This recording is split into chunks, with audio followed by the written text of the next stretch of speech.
Chapter 48. They walk toward that other range of mountains. I'll keep walking in that direction. I'll drag him the whole way if I have to, because I can't crawl into a hole and wait for death. I can't go into my grave alive. We can't have come all this way for nothing. I keep my gaze in the direction of the mountains. I drag Pulga's dead weight next to me, stumbling and falling. Stop this, I tell him, though through clenched teeth. Why are you doing this? Stop it. Fucking stop. I yell at him as his body gets heavier. As my body gets exhausted so quickly, so easily, I listen to the sounds of the desert, coyotes and rustling, and the sense that we are so alone and also not alone. That something is out there. I hear a kind of hushing wind sound then. That sound gets louder, and suddenly I can make out words, like the desert is full of people whispering. For a moment I think maybe someone is out there who can help, but when I look, there's only darkness, even as the voices get louder, even if I hear people praying, calling on every saint, people talking to one another, people crying out for help. Then I see them, walking in front of us, behind us, all around us. Ghosts. Pulga, I look over at him, wondering if he sees them, but he's just looking at his feet.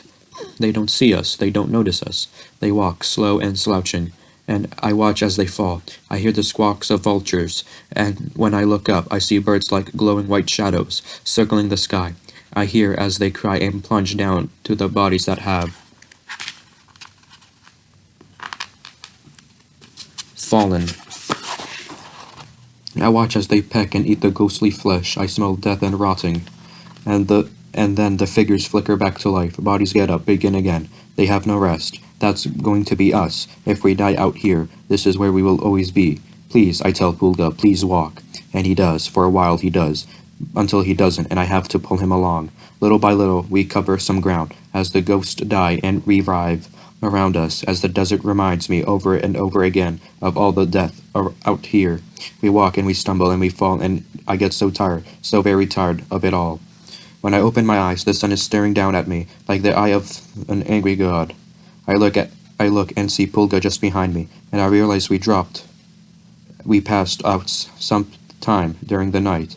I hurry to Pulga. Please don't be dead. Please not you, too. Please be alive. I reach him, and he looks dead. Wake up, I tell him. Wake up, Pulga. Please. I say over and over again. I smack his face gently, and his eyes flutter, and I call his name louder until he opens them. Get up, I tell him. Get up. He slowly staggers to his feet, and we start walking, but the sun, it already feels like fire, and it's so bright. I look toward the mountains in the direction we are trying to go, and they look still so impossibly far away, as the sun gets hotter and hotter with every passing second.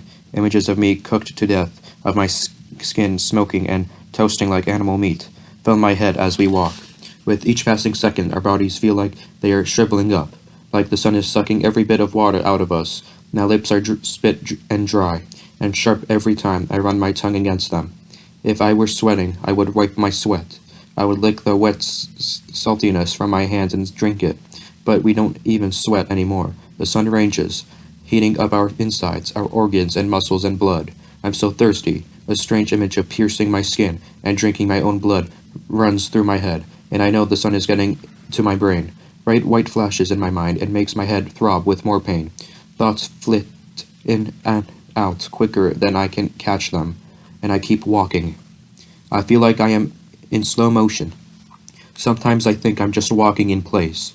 Every desert shrub looks the same, wild and dry and ugly like us. Chico, I hear Pulga whisper. His voice is unreal. His voice is dust. No, I tell him. I don't want him to see Chico. I don't want him to walk toward him. I tell him to turn back, I say to Chico. And I want to cry, but I can't. And I want to tell my mind to shut up because what he keeps telling me is we're dying. We are actually dying out here. I think I hear some kind of squawk, and I look up at the sky. I see black dots, or maybe they're vultures. Maybe they already have their sights set on us, ready to feast on our bodies. No, we're okay, I whisper to myself. And then I see it. I see water. Water. Beautiful shimmering water.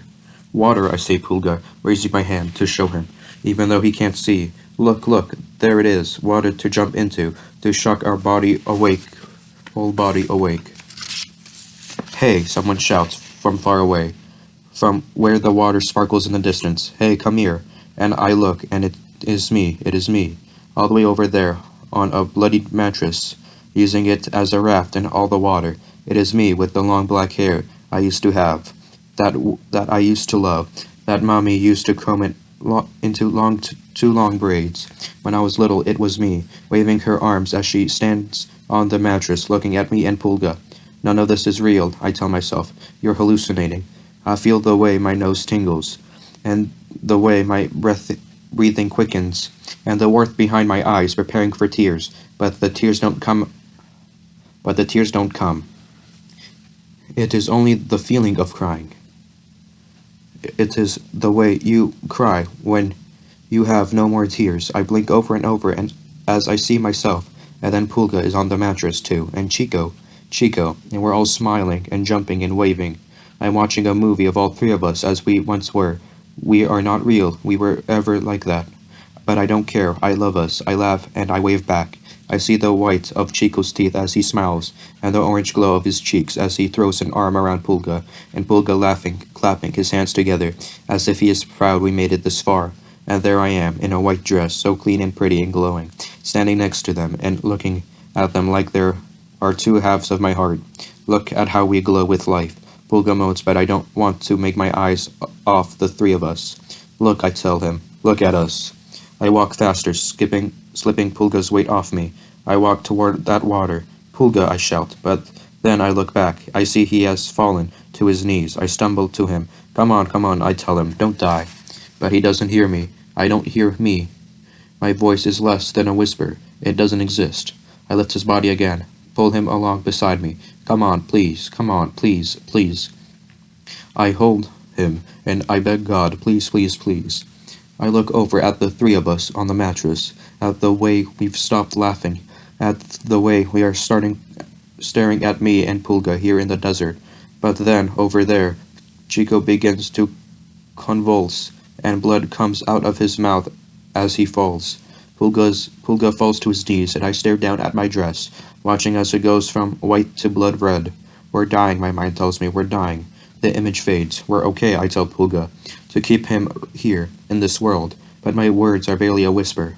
I don't even know if I can say them out loud, or if he hears them.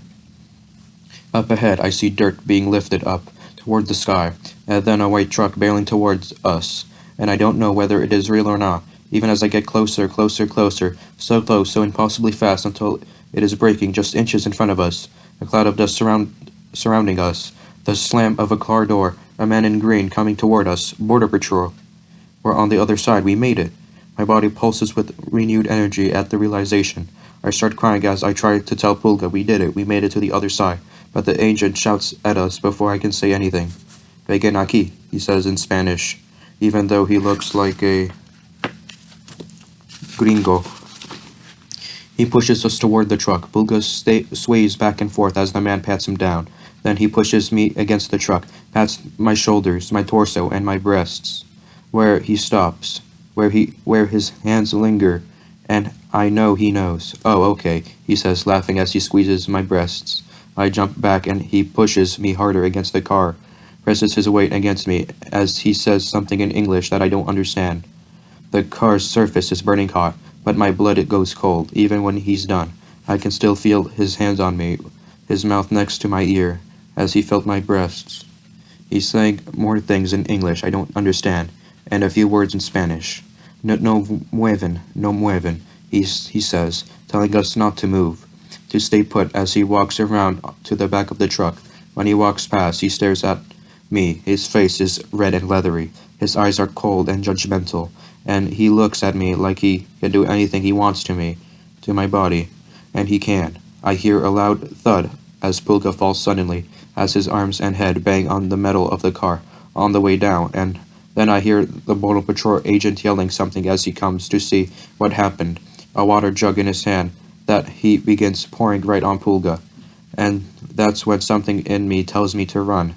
I look toward Pulga. I have only seconds, no, less than seconds, to decide. He's safe, he'll be taken, he'll be okay, I tell myself. Corre. My mind screams now. So I do, I run for my life, or toward my death, I don't know, but in a moment, it's all I can do. I run.